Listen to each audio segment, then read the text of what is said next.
ناظرین، آج ہم آپ کو بتائیں گے خوارج کے بارے میں، وہ فتنہ جس کی نشاندہی خود رسول اکرام صلی اللہ علیہ وسلم نے فرمائی تھی۔ فرمایا گیا کہ وہ مشرق سے ظہور پذیر ہوں گے، نو عمر لڑکے ہوں گے، دین کے معاملے میں حد سے زیادہ سخت اور نمازوں کے پابند، ایسے کہ تم اپنی عبادتوں کو ان کے مقابلے میں کم سمجھو گے۔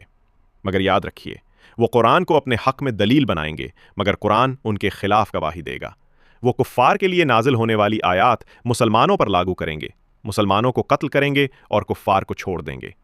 نبی کریم صلی اللہ علیہ وسلم نے فرمایا، جہاں انہیں پاؤ انہیں ختم کر دو، وہ بدترین مخلوق ہیں، اور جسے وہ شہید کر دیں وہ بہترین شہید ہوگا۔ ان کا آخری گروہ دجال کے ساتھ نکلے گا۔ بخاری اور ابن ماجہ کی روایات کے مطابق یہ وہی لوگ ہیں جنہیں نبی صلی اللہ علیہ وسلم نے جہنم کے کتے کہا، اور انہیں جہنم واصل کرنے پر اجر رکھا گیا ہے۔ یہ تھا وہ فتنہ خوارج جو آج بھی حق کے لبادے میں باطل کی راہ پر ہے۔ میں ہوں طلحہ تتلہ، دیکھتے رہیے TST نیوز۔